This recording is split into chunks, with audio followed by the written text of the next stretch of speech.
You're down to about 20 now. A couple of key reasons. One is that Bateman serves a population that no other school in Burlington serves. Currently, there are 6 or 7, depending on how you define them, pathways that exist within high schools. And at Robert Bateman, all of those pathways exist. Bateman serves some of the most vulnerable population of students, again, in the city with our self-contained classrooms, our special ed programming. Probably more than anything, though, it's the integration that exists at Bateman. The culture that is there is really unlike any culture that you'll find in a school. Couldn't that be transferred to another school? Well, you know, we have a parent, and she used the word alchemy, and you know, that really spoke to me because I think it's, and for me, it's kind of the concept of the whole is greater than the sum of its parts. We're not talking about widgets that you pick up one and move it here, and pick up another one and move it here.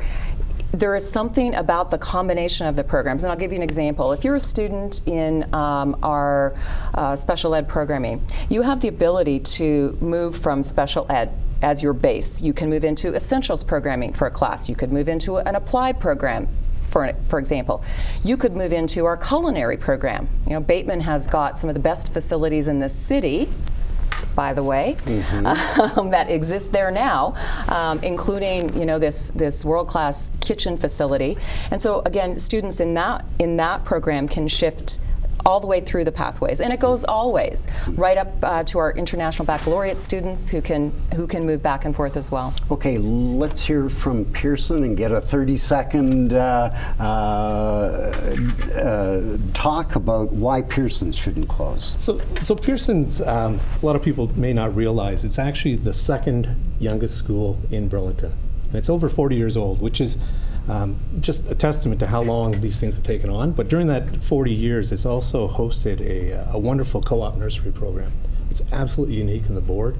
It allows for interaction between the students and the children in that program, as well as Pearson has been was originally built to handle an overflow condition at M.M. Robinson.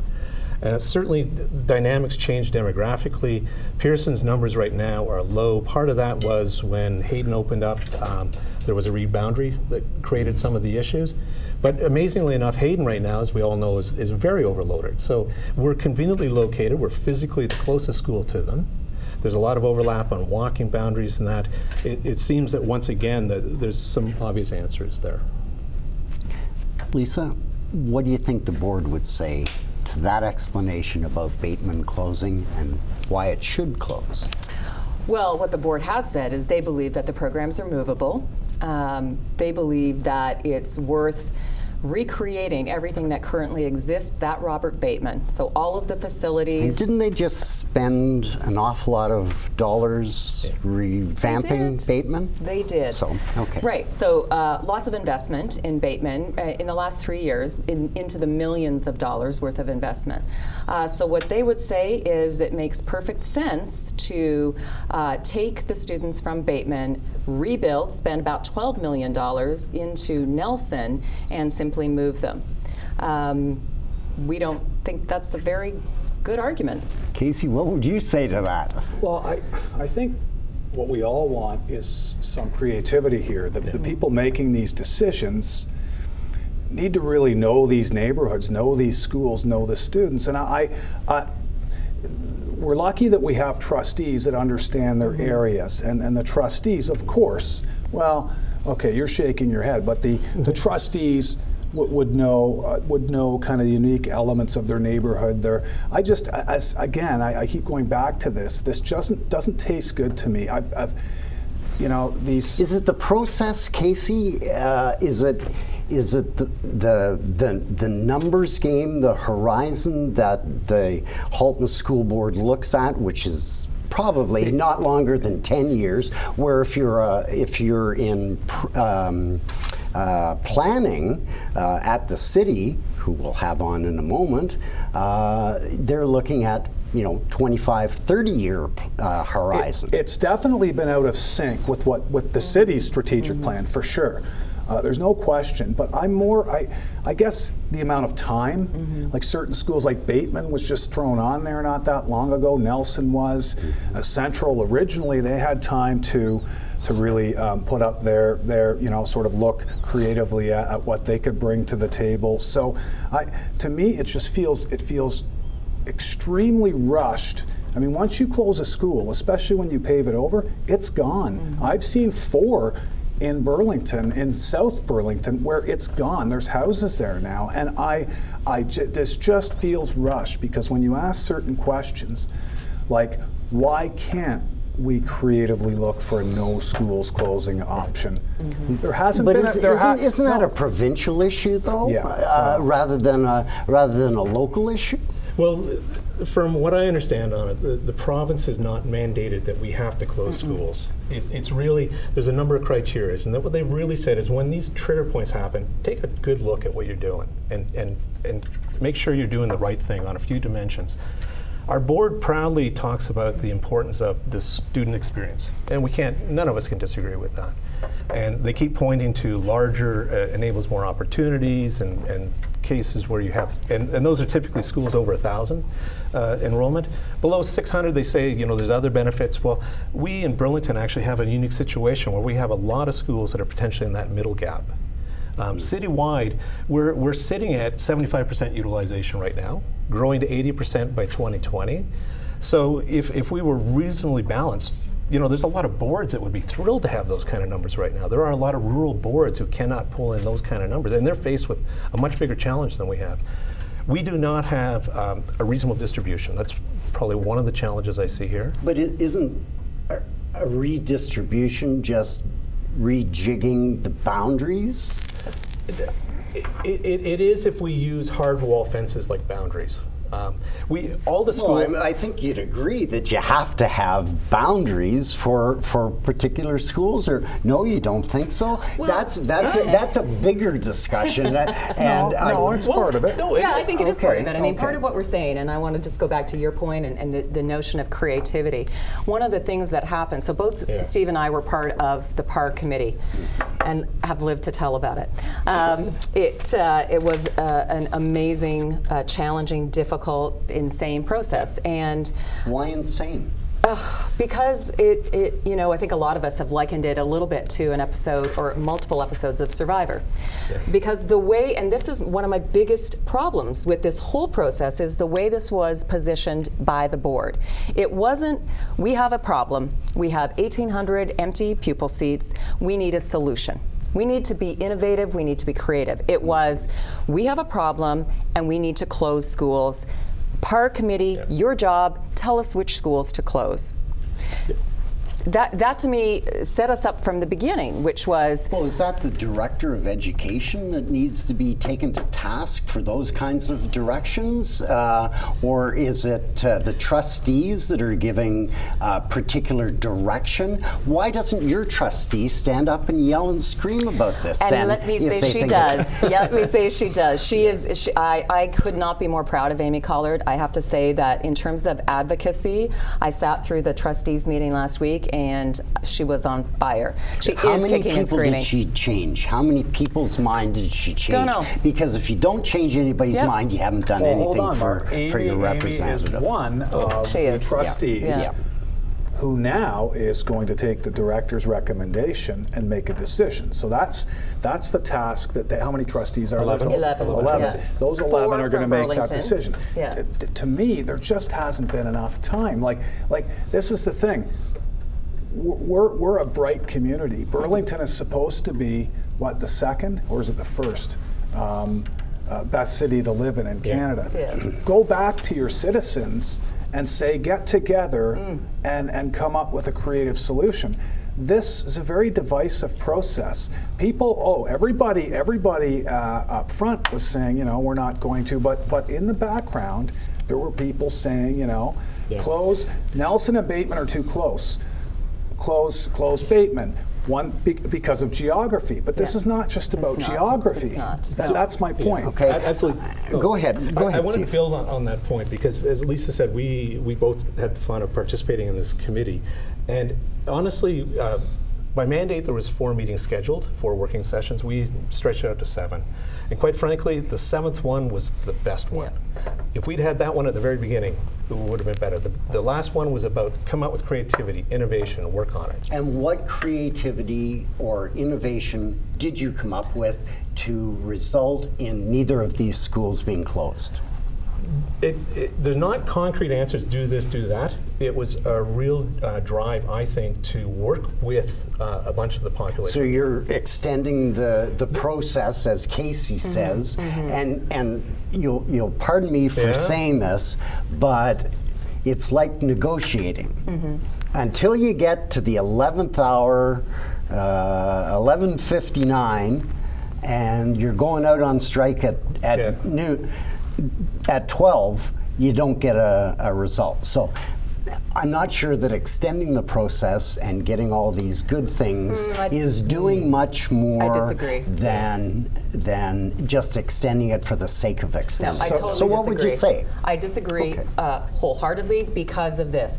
First of all, the committee that was PARC were a group of parents. 14 PARC is... Oh, I'm sorry, the Program Accommodation Review Committee. But great question, right? What is PARC? We showed up as 14 parents. We're not educators. None of us were educators. We don't know the language of, on-the-ground capacity, programming requirements. That's not what we do for a living. It took me, honestly, probably 2 or 3 meetings to figure out what the heck are we talking about? And really, we should have been done at the next meeting. So do I think we need more time? Absolutely. This is, to your point, we're talking about closing schools. We're not talking about changing our mind about something that if we come back to it in a year or 2, it's okay. These are students, these are schools that are part of our community. I think extending time is the least we could do. When you're talking a school community, I know what that's like because I was at a high school many years ago. Schoolhouse, they called it that. And with the bell. And there was a high school that I began grade 9 in. And then they didn't close the school, they built another school. Right. And I was taken from that existing high school and put into the new high school. My friends, community were at that school. So what is a Board of Education to do? They have that disruption of students, whether they're closing or building a school. So what is the Board of Education to do? Spend interminable hours and days discussing this with the public? You were the one that said that you weren't an educator. So shouldn't you leave those decisions up to educators? No. It's not about. It's not just about education. I'm a business person. Steve's a business person. I innovate regularly. I work for a company of 5,000 people. We're creative all the time. We have great solutions. Steve is in the same position. Again, if the issue was framed to us as a PAR committee, and we're just one piece of this, keep in mind, but if the issue was framed to us as we need to solve this, what are a variety of ways in which we could solve this? I think that we, the 14 people on that committee, could have come up with a bunch of alternative suggestions. Now, since our school was named, since Pearson was named, what are we at, 2 weeks, 10 days, and counting, our community has come together with some fantastic ideas, some concrete ideas that I think the school board could say, absolutely, this is worth considering. I think they deserve some more time for exploration. Okay, so were you two, as part of the committee, at fault for falling into a process that you knew was flawed from the beginning? We didn't know where it was going. Yeah, Didn't no know where it's idea. going. And not to let them totally out of off the hot seat on this. The board doesn't have a lot of experience doing this. The fact that this had some problems, that's true. It's probably a good thing, because if they were really expert at closing down schools and being confrontational, we wouldn't want that, would we? Yeah. So I want to cut some slack. I'm not suggesting that I would be for it or wouldn't be for it. It has to be the boards that are in charge of doing the best for the community education-wise. But Mark, they had a community input process. It wasn't.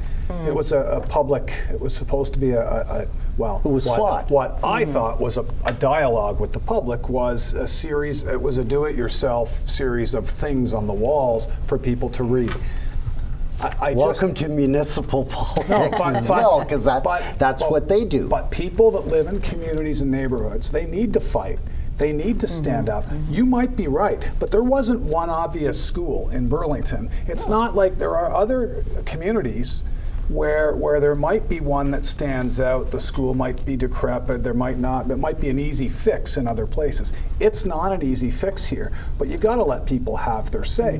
They've only known for a couple weeks that. So give. Was the city of Burlington involved? They were. Yes. Minimally, Yes. I'm going to say. Yeah. One of the members of the PAR committee, James Ridge, was the city manager, but apparently there's a long-standing respect. We don't cross over into each other's arguments. Although, James forthrightly on the 7th meeting said, look guys, if there's anything I can do, if you've got space in that, please contact me. We want to work together. So there was that genuine, let's do something. But there's a bit of a chicken and the egg, because they don't know what to do. The city doesn't know what to start planning until they know what spaces are empty, and vice versa. We have that challenge. But the mobility hubs, which we're going to talk about at 8:30, they're starting that process, that public process. So should there be some coordination with the city and the town of Oakville and the boards of education? Yeah, the Minister of Education actually, and I'm going to forget his name and his ministry, but in partnership with the Ministry of Education has said to municipalities, you need to work with, well, they've actually said it to the school boards because that's who they can tell, but they've said you need to work in partnership with your cities, with your municipalities. They can mandate that. Yep. They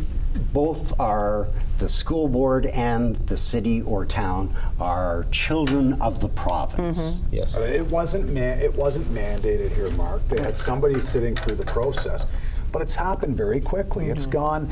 It's if you stand back, I mean, you go to counseling before you get a divorce. You don't sell the house before you go to counseling. I mean, I feel like if a school has to close or two, I'm fine, but I really want to understand why, and I don't, and I'm right there in the. I have kids that go to one, I went to the other. I don't understand it. And I think it's easier to accept if everybody understands the rationale behind the decision and truly embraces the issues and what's going on, and that's been missing because, well, the rationale. Though, if we had the director of education, wouldn't he give a rationale for closing it? So, so there's your rationale. It's just that you disagree with it.